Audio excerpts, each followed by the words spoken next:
कानून सीखो में आप सभी का स्वागत है बच्चों और साथियों। जैसा कि आप सभी को पता है कि हम कानून सीखो में सीपीसी का एक स्पेशल एपिसोड लर्निंग मोड में मैं शुरू किया हूँ।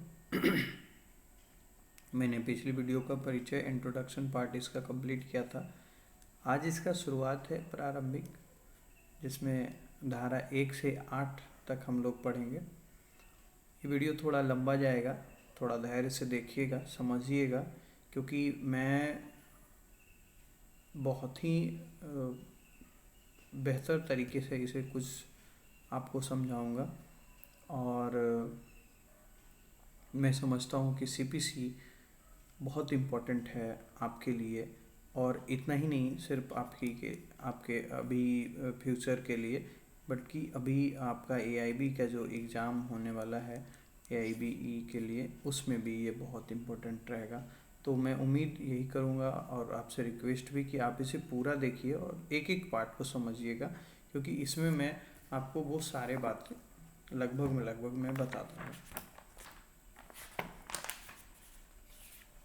शुरू करते हैं। संक्षिप्त नाम, प्रारंभ और विस्तार, ये इसका पहला धारा है। इसमें आपको ये पढ़ना है। तो इसमें कहता है कि इस अधिनियम का संक्षिप्त नाम जो है, इसमें क्या है एक्चुअली कि सीपीसी का जो एक हिस्ट्री टाइप में वीडियो बना हुआ है, मतलब हिस्ट्री की किस तरीके से ये है, इसका कैसे शुरुआत हुआ था, इसका क्या नाम था, है ना, कहाँ ये चलेगा, कहाँ ये नहीं चलेगा, कुछ इस तरीके का इसका ये रहेगा। तो हम इसमें ये भी जानेंगे और अपडेट भी जो रहेगा कि जैसे क्या अभी किस देश में, मतलब कौन से देश के, भारत में कौन से राज्य में ये लागू होगा, कौन से में नहीं होगा, इस पे भी हम लोग चर्चा कर लेंगे, क्योंकि अपडेट भी हमें होना ज़रूरी है। जैसे कि आप यहाँ पे आगे देखिए रहे हैं कि यहाँ का जम्मू कश्मीर राज्य दिया हुआ, जबकि ये नहीं होगा अभी, ये जो है इस लाइन से हट जाएगा। मैं अभी जस्ट क्लियर कर रहा हूँ, समझिएगा। इस अधिनियम का संक्षिप्त नाम जो है सिविल प्रक्रिया संहिता है, जो 1908 है। कहता है यह 1 जनवरी 1909 से प्रवृत्त है, यानी 1 जनवरी 1909 से ये क्या हो गया, यह जो है वो फोर्स हो गया, बाय फोर्स यहाँ पे ये शुरुआत हो गई इसकी प्रवृत्ति। अब ये क्वेश्चन आया हुआ रहता है कि भाई सीपीसी जो है वो कब प्रवृत्त हुई। तो देखिए 1908 लिखा हुआ रहता है तो लोग 1908 लगा देते हैं, नहीं, ये 1 जनवरी 1909 से शुरू होता है। ठीक है, तो यहाँ पे एक अपनी गलती रहती है हमेशा, जब हम लोग काम करते हैं तो उस हिसाब से देखते हैं कि 1908 लिखा हुआ है तो 1908 हम लोग दे देते हैं, जो कि नहीं होनी चाहिए। उसके बाद है नेक्स्ट कि इसका विस्तार। तो विस्तार इसका जो ये ना सब क्लॉज, अब इसका विस्तार जो है वो है अभी के डेट में जम्मू कश्मीर राज्य जो है वो हट जाएगा और रहेगा इसमें जो वो रहेगा नागालैंड जनजाति क्षेत्रों के अलावा संपूर्ण भारत पे। तो यहाँ पे देखिए ये एक इम्पोर्टेंट है। अब वही बहुत सारे लोग पढ़ेंगे लेकिन इस चीज़ को छोड़ते हुए पढ़ेंगे, तो मैं इसको बोल रहा हूँ कि यहाँ पे आप ध्यान रखिएगा। छोड़ते हुए मेरा कहने का तात्पर्य यहाँ पे ये है कि आप इस पे ध्यान नहीं दीजिएगा, अगर ये कि भाई ये अभी के डेट में हमारे पूरी तरीके से भारत में शामिल हो चुका है, तो अब इसमें इसका कोई ऐसा नहीं है कि इस पे ये लागू नहीं होगा। तो क्लियर है, हम इसको नेगलेक्ट करेंगे यहाँ से। Okay next. परंतु संबंधित राज्य सरकार राजपत्र में अधिसूचना द्वारा इस संहिता के उपबंधों का या उनमें से किसी का विस्तार यथास्थिति संपूर्ण नागालैंड राज्य या ऐसे जनजाति क्षेत्र या उनमें से किसी भाग पर ऐसे अपूरक आनुषंगिक या परिमाणिक उपांतरों सहित कर सकेगी जो अधिसूचना में विनिर्दिष्ट किए जाएं। अब इसका आता है जो है वो 2, धारा 2। धारा 2 में इसका डेफिनीशन परिभाषाएं हैं और ये परिभाषाएं एक एक करके बहुत ज़रूरी है साथियों। AIB एग्ज़ाम के लिए डेफिनीशन बहुत ज़रूरी है। मैं इसको पर्सनली फील किया हूँ कि अगर आप डेफिनीशन याद नहीं रखते, अगर इसका ध्यान नहीं रखते हैं, ऐसे इसका AIB के लिए बहुत ज़रूरी है कि आपको कंटेंट इसका टोटल समझ में आ जाए। एक दो बार मैं कहता हूँ कि जो भी साथी AIB एग्ज़ाम देने वाले हैं वो इसका कंटेंट जो है पूरी तरीके से 1-2 बार 3 बार पढ़ जाए, क्योंकि एग्ज़ाम के समय में अब कोई रट्टा मारने वाली चीज़ है नहीं और ऐसी कुछ करना नहीं है, क्योंकि बुक्स तो आपके पास रहते ही हैं वो विदाउट हेडिंग या ये कंटेंट वाले ले जाने के लिए, तो वो आपको लेके जाना होगा। आप लेके जा सकते हैं, बशर्ते कि उसमें जो है हिट नोट वगैरह नहीं होना चाहिए। अब है आगे धारा 2 का जो है, इसमें पहला तो जो आता है वो है संहिता, जिसका अंतर्गत होता है नियम।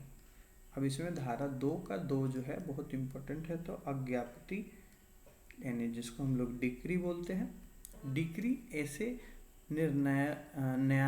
न्याय निर्णयन प्रारूपिक की न्याय निर्णयन मतलब प्रारूपिक की औपचारिक अभिव्यक्ति अभिप्रेत है जो किसी वाद के सभी या कुछ विवादग्रस्त विषयों के संबंध में पक्षकारों के अधिकारों का वहाँ तक अवधारणा करता है जहाँ तक कि वह उसे अभिव्यक्त करने वाले न्यायालय से संबंधित है और वह प्रारंभिक या अंतिम हो सकेगी।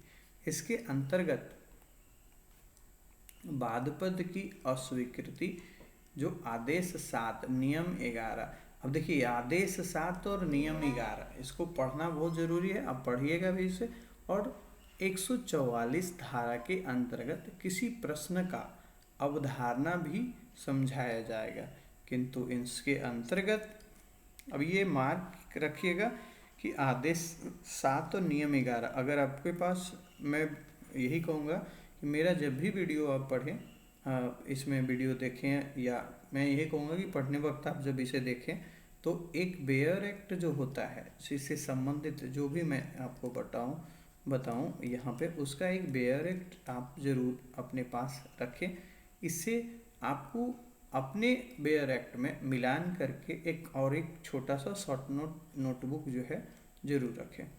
इसमें क्या होगा कि जो भी मैं बताऊं उसे तुरंत आप उसे नोट कर लीजिए और उस चीज़ को बेयर एक्ट में जब पढ़ने की बात हो जाए तो उसको देख लीजिए। ठीक है, आगे बढ़ते हैं। किंतु इसके अंतर्गत ना तो कोई ऐसा न्याय निर्णयन आएगा जिसकी अपील आदेश की तरह होती है और चूक पर खारिज करने का आदेश। ठीक है, अब आगे डिक्री की आवश्यक तत्व क्या, तो कहता है पहला कि न्यायालय द्वारा एक न्याय निर्णयन, दूसरा बाद में न्याय निर्णयन, और तीसरा बाद में विवादग्रस्त सभी या किन्हीं विषयों के संबंध में पक्षकारों के अधिकारों का अवधारण, न्याय निर्णयन का निश्चय होना, न्याय निर्णयन की औपचारिक अभिव्यक्ति, ये है 5, है ना। डिक्री की आवश्यक तत्व कितने हैं? 5 हैं, और कौन कौन से थे मैंने आपको बता दिए, तो आप इसको अब नोट कर लीजिएगा वीडियो को रोककर। अब आगे बढ़ते हैं। परिभाषा में प्रयुक्त शब्दों की व्याख्या कब कहते हैं कि इसमें बाद किसे कहते हैं। क्वेश्चन है, बाद किसे कहते हैं? कहता है प्रीवी काउंसिल ने सन 1935 में हंसराज बनाम Dehradun Mussoorie electric tramways company limited के बाद में यह अवधारित किया गया कि इसके अनुसार बाद का तात्पर्य किसी विशेष संदर्भ से भिन्न साधारणतया ऐसी सिविल कार्रवाई से है जो बाद को प्रस्तुत करके स्थानांतरित की जाती है। यहाँ पे बाद के बारे में हम लोग क्लियर कर रहे हैं और ये क्वेश्चन है कि बाद क्या है। तो बाद के बारे में डेफिनेशन ये कि जो प्रिवी काउंसिल ने 1935 में हंसराज बनाम Dehradun Mysore electric transmission company limited के बाद में यह अवधारित किया कि इसके अनुसार बाद का तात्पर्य किसी, यहाँ से देखिएगा, किसी विशेष संदर्भ से भिन्न साधारणतया ऐसी सिविल कार्रवाई से है जो बाद पत्र को प्रस्तुत करके संस्थित की जाती हो, लेकिन यह परिभाषा आंशिक रूप से ही सत्य प्रतीत होती है। मतलब ये आंशिक रूप से सत्य प्रतीत होती है क्योंकि ऐसी विधेयक पर कार्रवाई जिनका प्रारंभ मात्र प्रार्थना पत्र से देने से होता है, फिर भी ऐसी विधेयक कार्रवाई को बाद पत्र की संज्ञा दी जाती है। जैसे भारतीय उत्तराधिकार अधिनियम की धारा 295 के अंतर्गत प्रतिरोधात्मक प्रोबेट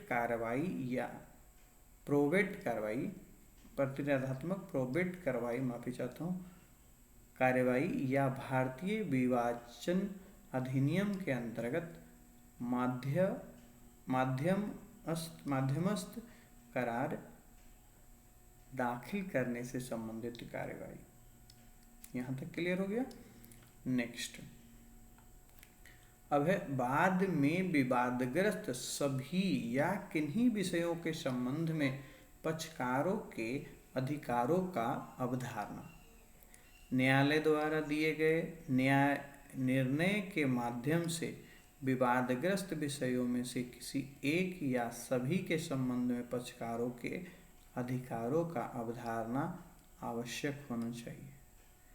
इस प्रकार जहाँ एक बाद में विचाराधीन प्रश्न यह है कि विवादित मकान पर कब्जा मकान मालिक या किराएदार का है।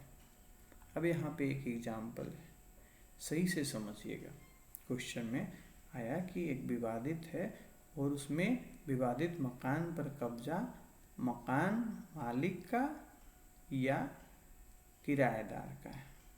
न्यायालय का निर्णय पक्षकारों के अधिकारों पर हो और ऐसा निर्णय डिक्री होगा, परंतु यदि ऐसा निर्णय पक्षकारों के अधिकारों पर नहीं है तब ऐसा निर्णय डिक्री नहीं होगा। क्लियर हो गया? डिक्री कौन होगा कौन नहीं होगा। अब आगे इसमें एक छोटा सा नोट है, इसको समझ लीजिएगा कि पक्षकारों के अधिकारों से अभिप्राय है। अभी यहाँ पे क्वेश्चन था ना, दिमाग में आ रहा था भाई पक्षकारों के अधिकारों से क्या अभिप्राय है, तो कहते हैं पक्षकारों के अधिकारों से अभिप्राय यह है कि उनके सारभूत अधिकारों से है, ना कि प्रक्रिया संबंधी अधिकारों से। सारभूत अधिकारों से है पक्षकारों का अधिकार, इसका मतलब ये हो रहा है कि यह सारभूत अधिकार से है, ना कि संबंधित प्रक्रिया अधिकार से। नेक्स्ट है अवधारणा का निश्चयात्मक होना। अवधारणा का निश्चयात्मक होना कहता है निर्णय देने वाले न्यायालय के संदर्भ में वह अवधारणा पूर्ण एवं अंतिम होना चाहिए। अवधारण का निश्चयात्मक होना कहता है कि निर्णय देने वाले न्यायालय के संदर्भ में वह अवधारण पूर्ण एवं अंतिम होना चाहिए। कैसी होनी चाहिए? पूर्ण या एवं अंतिम। कमिश्नर ऑफ एंटरटेनमेंट बनाम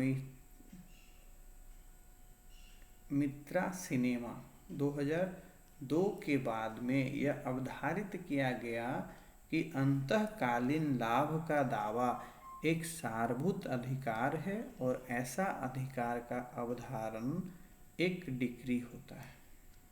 कैसे?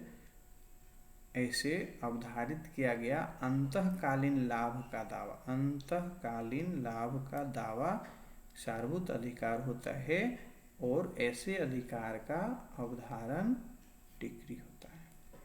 क्लियर? अब देखिए एक चीज़ ज़रूर ध्यान दीजिएगा, इसमें जब केस आ जाए ना तो ये स्टडी आप अपने शॉर्ट नोट में ज़रूर बनाएं, क्योंकि इससे आपको भविष्य में भी कभी ऐसे केस आते हैं जहाँ की आपको कुछ पढ़ना होता है, तो ये केस आप सर्च करके अपने एक बॉक्स में रखें, जहाँ अपना एक न्यू फोल्डर बनाएं अगर लैपटॉप में है तो, और फोल्डर में इसको ज़रूर सहेज कर रखें। कब काम आ जाएगा सिविल में ये आप और हम नहीं जानते। न्याय निर्णय की औपचारिक अभिव्यक्ति से तात्पर्य, न्याय निर्णय की औपचारिक अभिव्यक्ति से तात्पर्य उन अनुतोषों में से सभी को या कुछ को स्वीकार अस्वीकार करने से है जो औपचारिक घोषणा में दिए गए हैं या जिनका बाद पत्र में दावा किया गया है। ठीक है, उसके बाद है members board and board private limited बनाम मेंबर्स हिमालय पेपर जिस कमिश्नरी प्राइवेट लिमिटेड का बाद, इस आधार पर खारिज किया गया जाना कि वह परिसीमा विधि से वर्जित है, एक अंतिम न्याय निर्णय है और इसके विरुद्ध अपील हो सकती है। ऐसे में अपील हो सकती है। ये केस है, इसका केस स्टडी को एक अलग नोट बनाइएगा, इसमें ज़रूर आप रखिएगा, काम करेगा।